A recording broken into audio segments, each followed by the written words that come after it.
Hola, bienvenidos a este espacio de Dinero en Semana TV. Soy Carlos Enrique Rodríguez, subdirector de Semana. Estamos en medio de un cóctel de indicadores económicos que parecerían no entenderse. Por un lado, en el mundo, tanto la OCDE como el Banco Mundial y muy posiblemente el Fondo Monetario Internacional están revisando a la baja sus proyecciones de crecimiento de la economía global. Mientras tanto, los cálculos para Colombia son al alza. La inflación busca su pico para empezar a ceder, pero aún todavía no es claro cuándo va a llegar, tanto que ya se habla de periodos de bajo crecimiento y alta inflación, conocidos como estanflación, que históricamente, y nuestro invitado nos corregirá, solo se habían visto por allá por la década de los 70.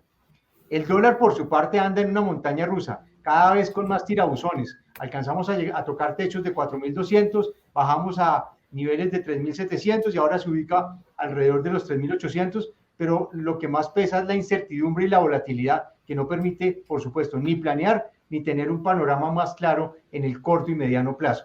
Esta incertidumbre es cada vez mayor, tanto a nivel mundial como a nivel local. ¿Cómo entender qué es lo que está pasando? Hoy nos acompaña Juan Pablo Espinosa, director de Investigaciones Económicas, Sectoriales y de Mercado de Bancolombia. Juan Pablo, muchas gracias por acompañarnos. Hola Carlos, un saludo muy especial para usted y para todas las personas que están conectadas y un gusto poder conversar con ustedes de todos estos temas tan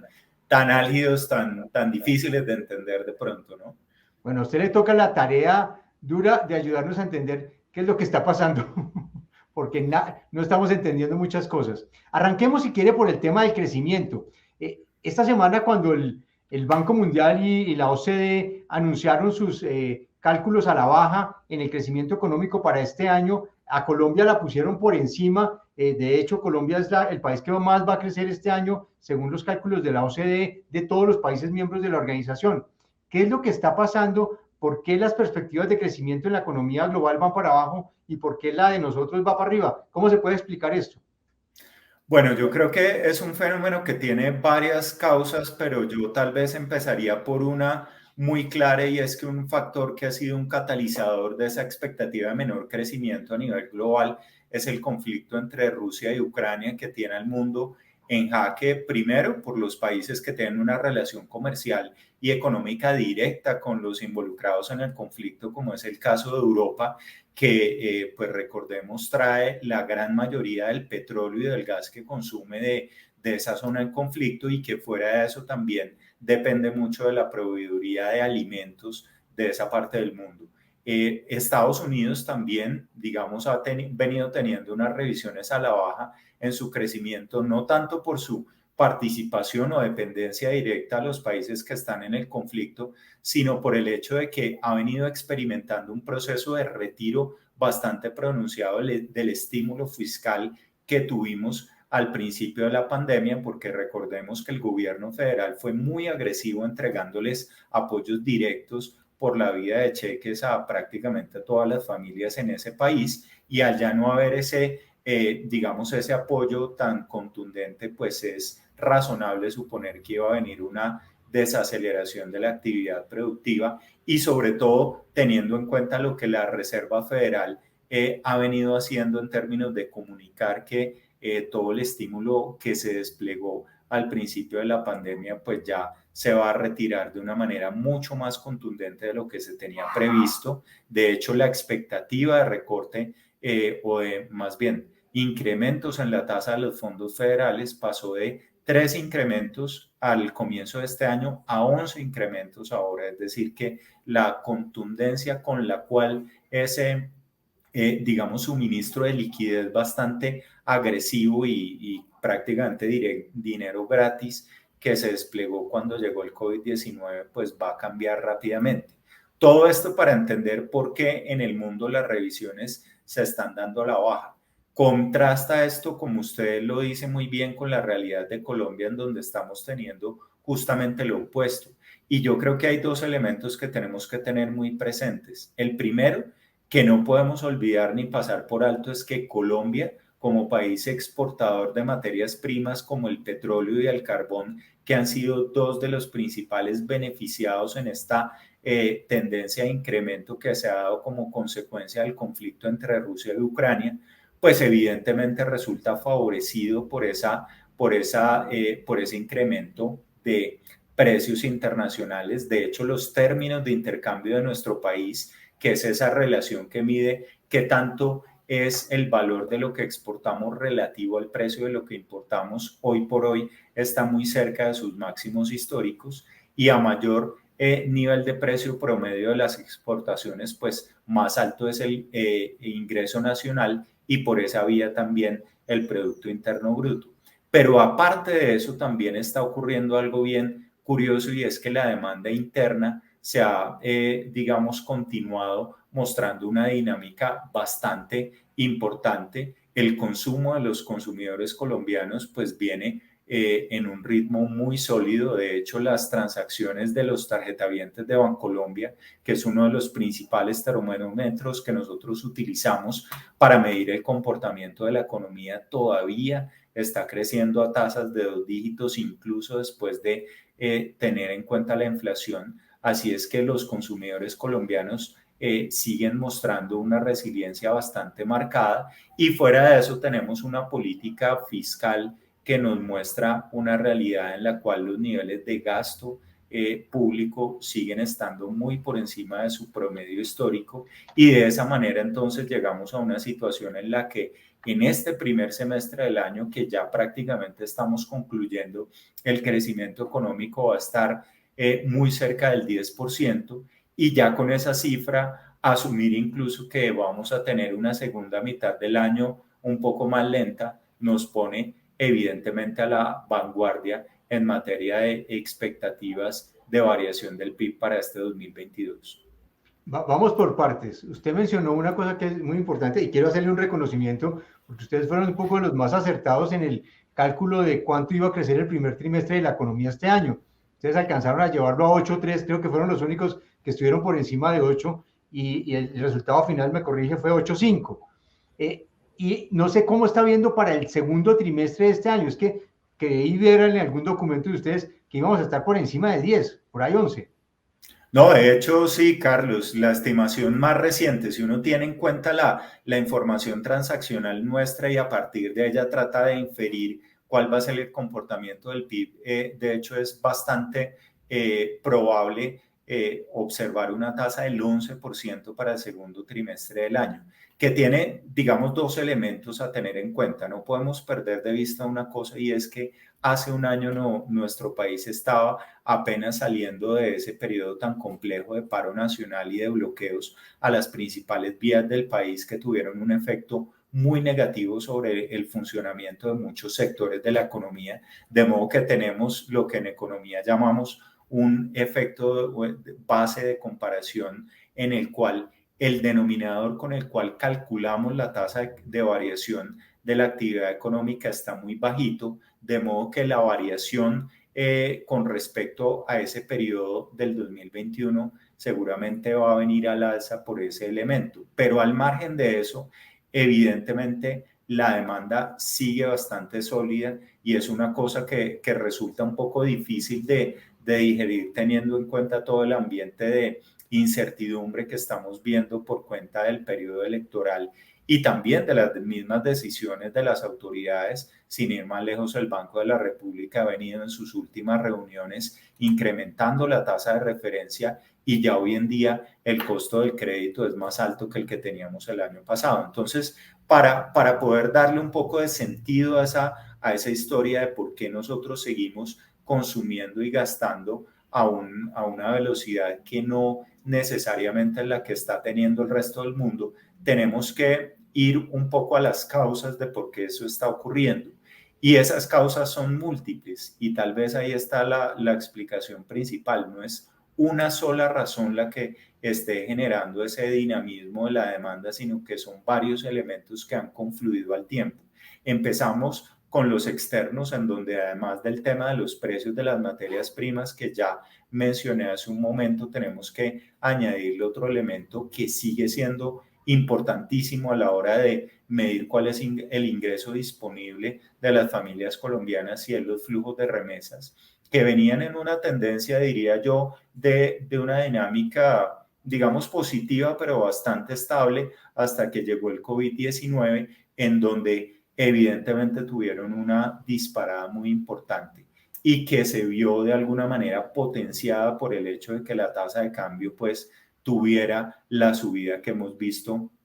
a lo largo de los últimos 2 años. De modo que las familias que reciben ese flujo de ingresos del exterior hoy en día no solamente están, digamos, de golpe teniendo un flujo en dólares más alto, sino que fuera de eso, al convertirlo a pesos, se ha venido, digamos, ganando fuerza como elemento de ingreso secundario importante. Segundo, no podemos perder de vista el hecho de que los programas de apoyo social y particularmente de entrega de subsidios que se adoptaron al principio de la pandemia han sido un factor clave en darle a las familias de menores ingresos un soporte de gasto que es bastante relevante y que hoy en día todavía se está desplegando y sin el cual probablemente esa población hubiera tenido, por un lado, un golpe mucho más fuerte en su capacidad adquisitiva, pero además no hubieran tenido la capacidad como la han venido disfrutando a lo largo del último año de poder también acceder al sistema financiero y a partir de eso, pues tener acceso a una cantidad de productos que se vuelven también un elemento clave a la hora de, digamos, de tener oportunidades de gasto que antes no tenían financiando, por ejemplo, la compra de electrodomésticos o de otros bienes durables. Y otro factor también que no podemos perder de vista y que yo destaco como algo positivo es que el mercado laboral ha venido mostrando unas señales en los últimos meses cada vez más evidentes de mejoría. No solamente tenemos una tasa de desempleo que está hoy por hoy muy cerca de sus niveles pre-COVID, sino que también hemos visto incluso una mejora del empleo formal. Así es que esas actividades que tienen un alto nivel de contratación y que están principalmente en el área de los servicios, pensemos en los hoteles, en los restaurantes, en los servicios, digamos, que tienen una interacción física muy relevante y que se han visto ya hoy por hoy en una operación normal, pues han logrado recuperar su demanda por mano de obra y eso se ha reflejado en el hecho de que más colombianos hoy estén hoy por hoy laborando, a lo cual también le tenemos que sumar un elemento y es que la vuelta a la presencialidad escolar implicó que las personas que estaban dedicadas a las labores de cuidado de los menores de edad, especialmente las mujeres, se hayan podido nuevamente incorporar a la fuerza laboral y eso es también un elemento que añade un componente de ingreso favorable de cara al consumo de los hogares. Me da pie con esta explicación tan chévere, me da pie para hacerle un par de preguntas sobre lo que viene y es, ¿qué tan sostenible es el crecimiento? Y se lo pregunto porque usted mencionó varios factores, el tema de las remesas, el tema del crédito, que como ustedes lo ven el día a día, va avanzando, y el tema del empleo, que ha permitido meterle plata al bolsillo a la gente. La remesa seguramente tuvimos unos picos altos por lo que usted mencionaba al principio. En países como Estados Unidos le dieron mucha plata a la gente que logró compartir con sus familiares en otros países, pero esos estímulos ya se están cayendo. Por otro lado, el crédito, ahí está siempre la pregunta de hasta dónde va a ser sano endeudarse y cuándo empezará esa cartera a pasar a mayor riesgo. Y lo tercero es que el empleo se sigue manteniendo, pero en medio de la incertidumbre, pues viene creciendo, pero los proyectos de inversión podrían verse suspendidos por lo menos un rato mientras se desarrollan. ¿Qué tan grande va a ser, qué tan sostenible es el crecimiento realmente en ese panorama? Y cuando uno ve las cifras de la OCDE particularmente, dice, a Colombia le va a ir muy bien este año, pero seguramente el coletazo lo vamos a ver el año entrante cuando nos pone a crecer un poco más, un poco por encima del 2%. Sí, yo creo que esa es una observación absolutamente clave y es no solamente quedarnos con la foto del 2022 que teniendo en cuenta lo que ha pasado en este primer semestre es muy positiva, sino también tratar de anticipar qué viene a continuación. Y en ese sentido no podemos perder de vista que Colombia no puede de alguna manera desprenderse de la tendencia global y es que las condiciones monetarias se tienen que ir apretando paulatinamente porque no hay otra salida distinta para contener el fenómeno inflacionario que estamos viviendo. Todavía, digamos que no hemos hecho mucha mención a esto, pero pero yo destacaría una cosa y es que en Colombia tenemos un fenómeno inflacionario muy fuerte por el lado de los alimentos que está relacionado a una cantidad de factores que están por fuera del alcance de la autoridad monetaria, pero hay otro componente de la inflación que es aquel factor, digamos, mucho más estructural, que ya no está tan sujeto a los vaivenes del tema alimentario que está, digamos, expuesto a toda una cantidad de elementos que le añaden mucha volatilidad, sino lo que llamamos inflación básica, que ha venido incrementándose de manera sostenida, y es ahí en donde el rol del Banco de la República entra a ser clave, en la medida en la que a través de unas tasas de interés más altas trata un poco de llevar a que los agentes económicos tomen unas decisiones mucho más moderadas en materia de gasto y en su lugar opten por ahorrar más, y eso indudablemente representa un freno para la economía. Pero yo tal vez diría entonces que para tratar de imaginarnos qué va a pasar en el segundo semestre y en el año 2023, entonces tenemos que darnos cuenta, primero, de que el dinero se ha venido encareciendo, pero todavía se va a volver más caro. Entonces ya vamos de alguna manera, Carlos, a pasar del momento de los consumidores, que fue de alguna manera ese periodo en el cual estábamos saliendo de los confinamientos y estamos recibiendo una cantidad de estímulos que estaban orientados a reactivar la economía, y esa reactivación pasaba por gastar más, al momento de los ahorradores, es decir, en donde ya no hay tantos incentivos para consumir y para tomar créditos, etcétera, etcétera, sino por el contrario, para esa plata que tenemos en este momento disponible, en lugar de irla a gastar en bienes o en servicios, más bien dejarla depositada en productos que hoy en día están ofreciendo unas tasas de rentabilidad mucho más atractivas. Y eso necesariamente nos va a llevar a una tasa de crecimiento más moderada en adelante. También tenemos que tener en cuenta, porque es una parte muy importante de la realidad que estamos viviendo hoy en día, cuál es, digamos, ese rumbo que va a seguir económicamente hablando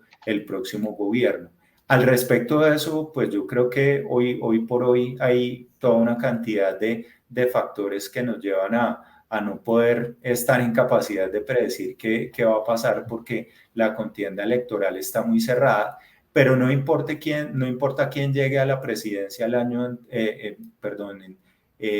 a finales de este mes y tome posesión en agosto, pues va a tener que entrar a hacerle cumplimiento a unas metas de déficit fiscal que van a implicar que el gobierno nacional se va a tener que apretar el cinturón en materia de gasto, y eso indudablemente también va a llevar a que la economía pues no tenga la misma dinámica. Entonces, todo esto para decir que evidentemente podemos estar expuestos a una situación en la cual, o a una perspectiva en la cual, después de crecer,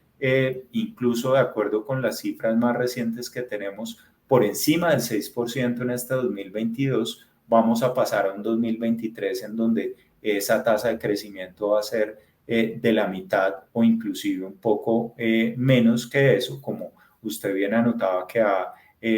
estimado la OCDE recientemente para nuestro país. Así es que de alguna forma de esa gran moderación que está teniendo la economía global no nos vamos a escapar. Lo que pasa es que tal vez el momento en el que va a llegar esa desaceleración va a ser un poquito más adelante, porque Colombia de alguna manera también se montó a ese bus de la recuperación un poco después que otros países en el mundo. Juan Pablo, con esto que usted acaba de decir y digamos ese crecimiento menor y unos niveles de inflación altos, podríamos estar como país a punto de llegar a un modelo de estanflación, a un periodo de estanflación. Yo creo, Carlos, que esa pregunta es una pregunta muy interesante, y al respecto de ella no hay un consenso entre los economistas de exactamente qué es lo que quiere decir esta inflación. En sentido estricto, es la combinación de un crecimiento muy bajo o incluso un decrecimiento de la actividad productiva y simultáneamente un aumento sostenido de los precios. Nosotros, digamos, en la teoría económica convencional, ese mundo es un mundo muy difícil de materializarse en la medida en la que a mayor actividad económica, normalmente lo que vemos es un incremento en los precios, entonces crecimiento económico y variación de precios van por lo general de la mano. Sin embargo, el mundo que estamos viviendo después del COVID-19 es un mundo bastante excepcional en muchos elementos y en varios de ellos lo que nos están sugiriendo es que el crecimiento económico se vaya desacelerando. De hecho, el mundo el año pasado creció 6.1%, la OCDE para este año está pronosticando un 3%, es decir, un frenazo importante, y para el 2023 un 2.75%. Entonces, el crecimiento que venía súper acelerado se va a moderar de una manera muy importante, pero lo más, digamos, notorio va a pasar en materia inflacionaria, en donde vamos a estar por encima del 8% en este 2022 a nivel global y en 2023 todavía muy alejados de las metas de las autoridades. De modo que esa combinación de bajo crecimiento y alta inflación la podemos, digamos, etiquetar de la manera que queramos, pero en todo caso es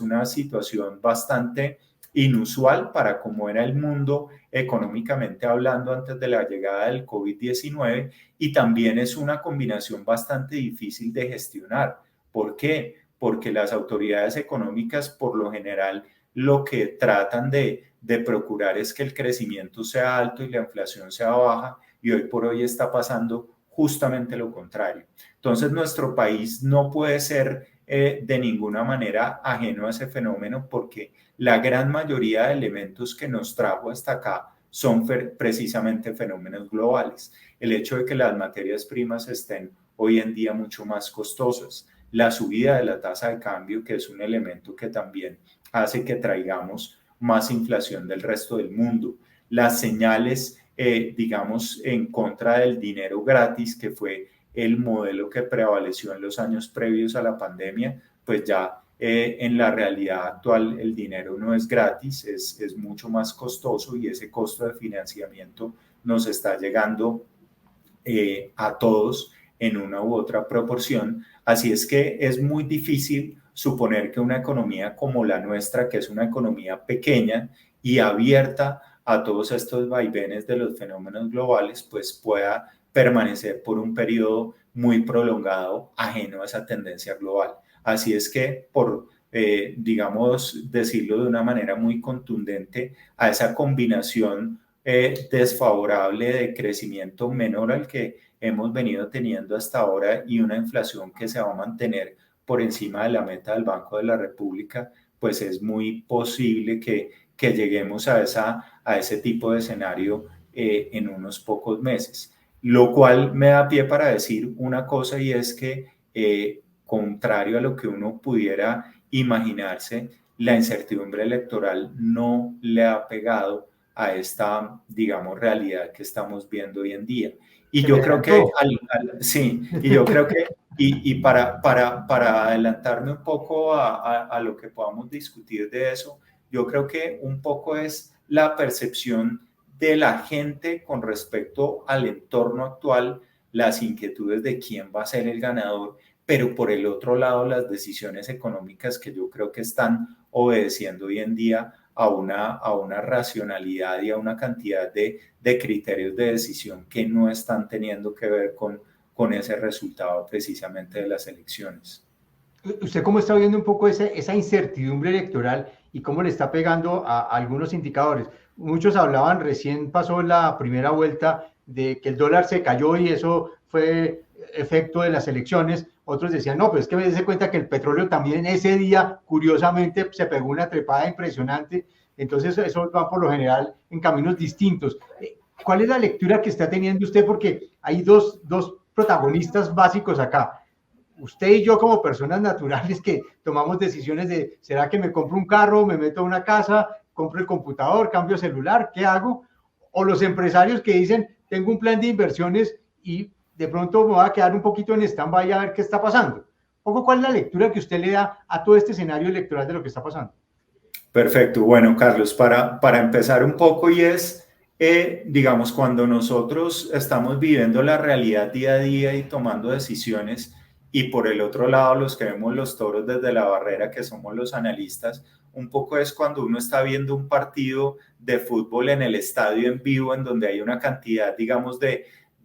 factores en los cuales uno está prestando atención y a veces se distrae y pasa digamos, en unos pocos segundos una cantidad de cosas y el analista que está comentando el partido para la televisión y tiene la capacidad, digamos, de discernir y de poder diferenciar cuál es la estrategia de un equipo y del otro y cuándo el árbitro se está equivocando o no. Y traigo esa analogía simplemente a colación para mencionar que el tema de la tasa de cambio depende de tantos factores que es como si uno estuviera viendo un partido de fútbol. De golpe hay un jugador corriendo por un lado, pero el del otro equipo está haciendo una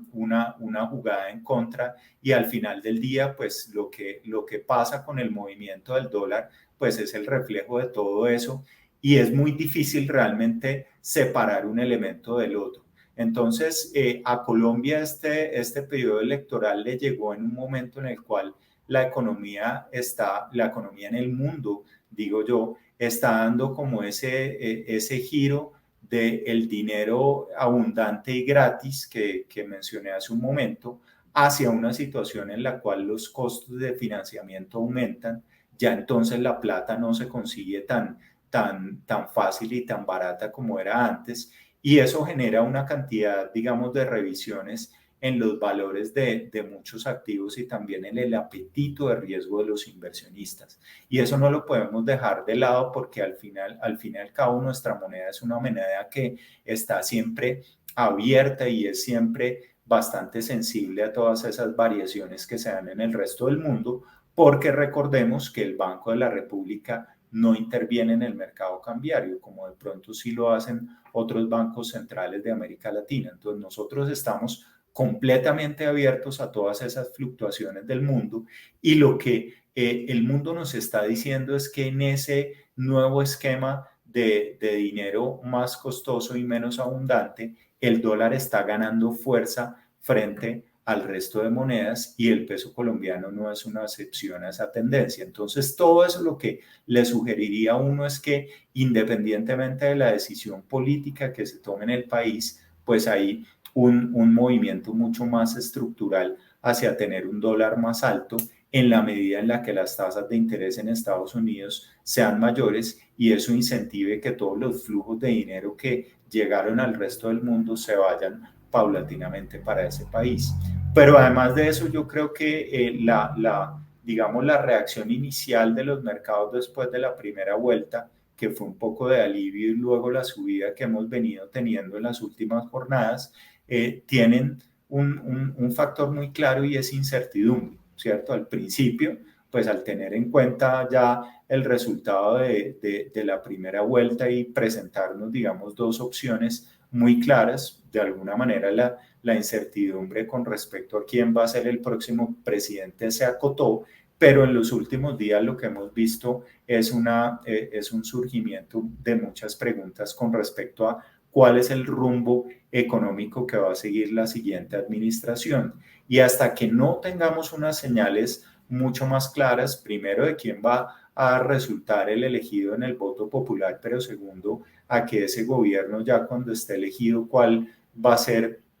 el equipo económico que va a tener, cuál va a ser la orientación, cuáles van a ser también los principales proyectos y las iniciativas a nivel económico, pues hasta que no haya claridad con respecto a todos esos temas, pues yo creo que esa incertidumbre no se va a disipar y el mercado entonces pues seguirá poniéndole presión a la cotización de nuestra moneda. Y frente a cuál va a ser el rumbo que sigamos, yo creo que hay un elemento muy importante y muy claro y es que Colombia, si lo vemos en su evolución de las últimas décadas y si nos comparamos con el resto de América Latina, ha seguido una senda de progreso económico bastante consistente a lo largo del tiempo. Y hay un ingrediente que de pronto en el mundo de hoy no se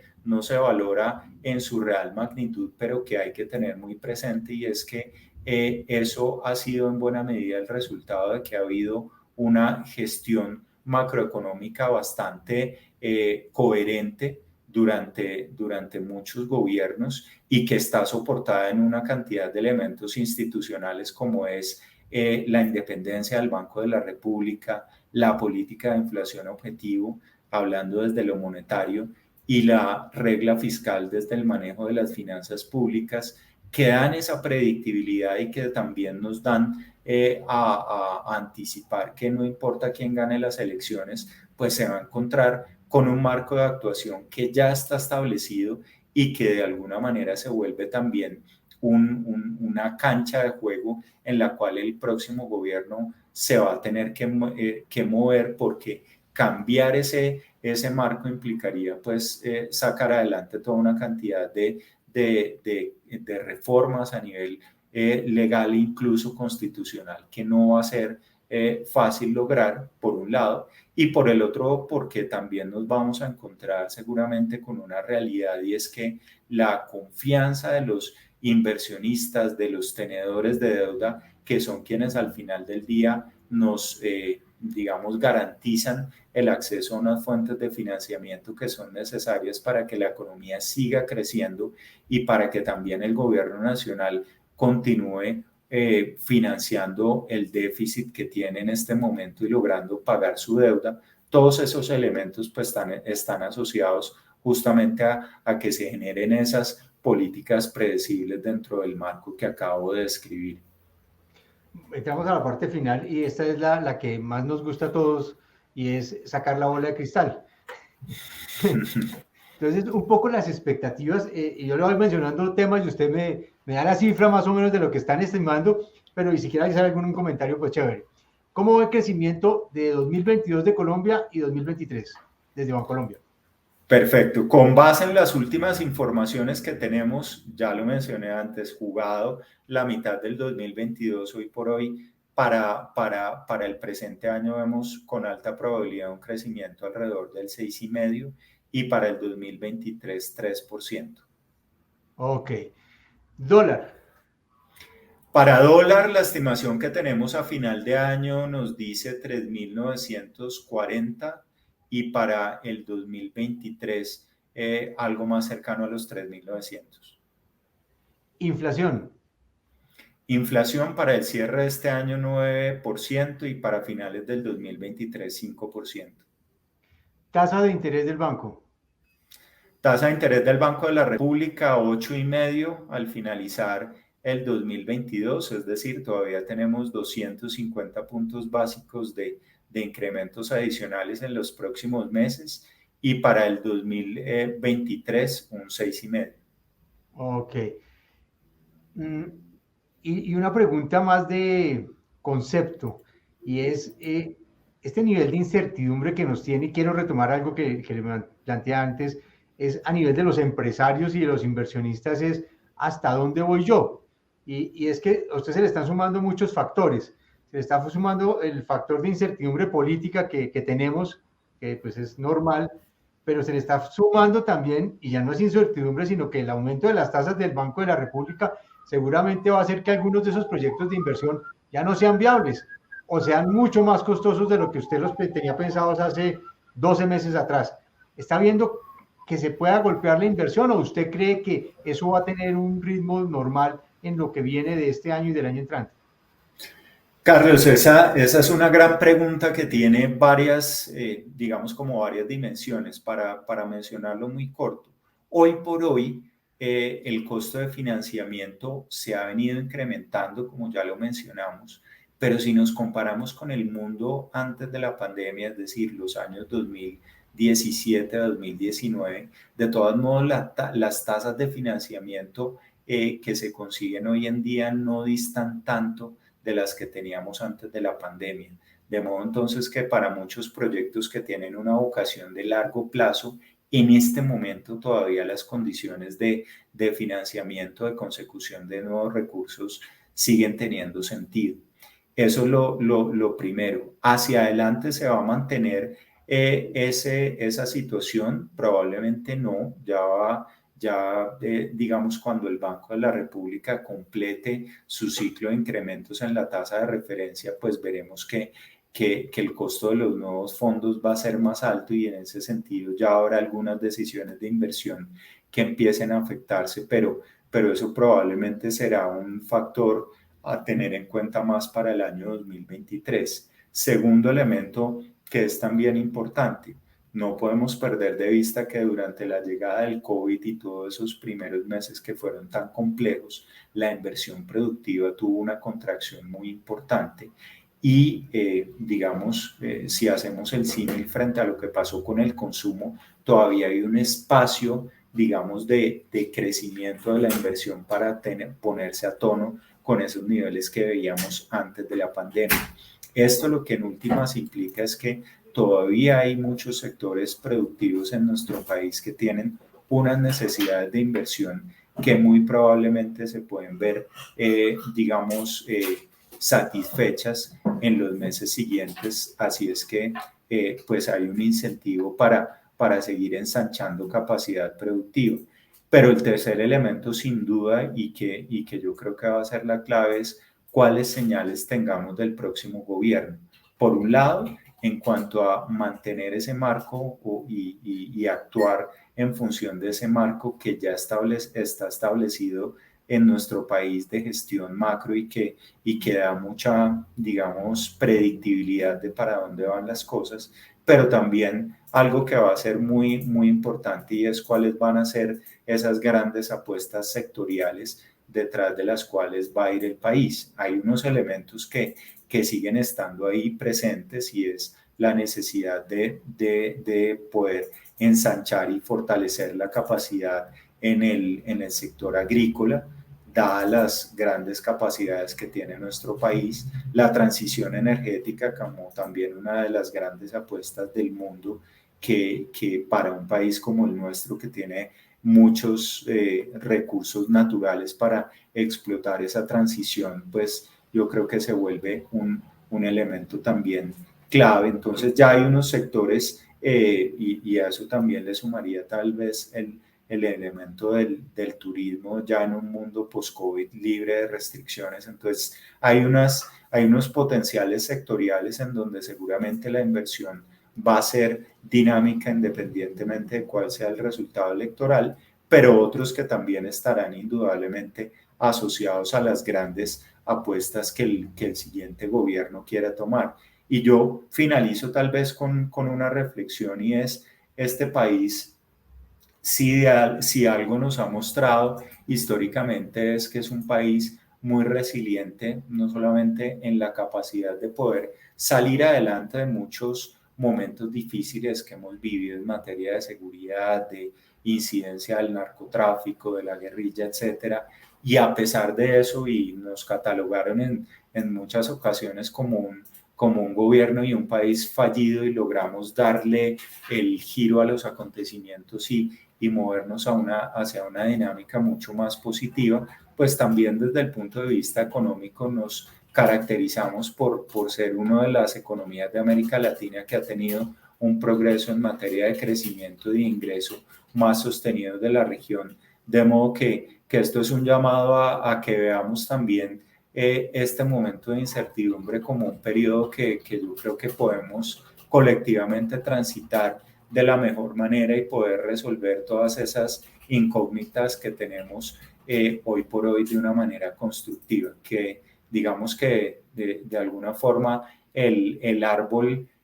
frente al cual estamos enfrentados hoy en día, que es el de toda esta incertidumbre y no saber cuál va a ser el resultado de las elecciones, no nos haga perder el bosque de todo el inmenso potencial que tiene Colombia y también esa capacidad de responder favorablemente ante momentos complicados que hemos tenido en el pasado. Juan Pablo, muchísimas gracias, muy amable por compartir sus opiniones alrededor de esta coyuntura tan incierta como dice, pero obviamente tan retadora. Muchísimas gracias por estar con nosotros. Con mucho gusto, Carlos. Un saludo a todas las personas que nos acompañaron en la transmisión y esperamos vernos pronto nuevamente. Muchas gracias, Juan Pablo. Mil gracias a ustedes por acompañarnos en esta conversación. Los esperamos la próxima semana. Una feliz semana para todos.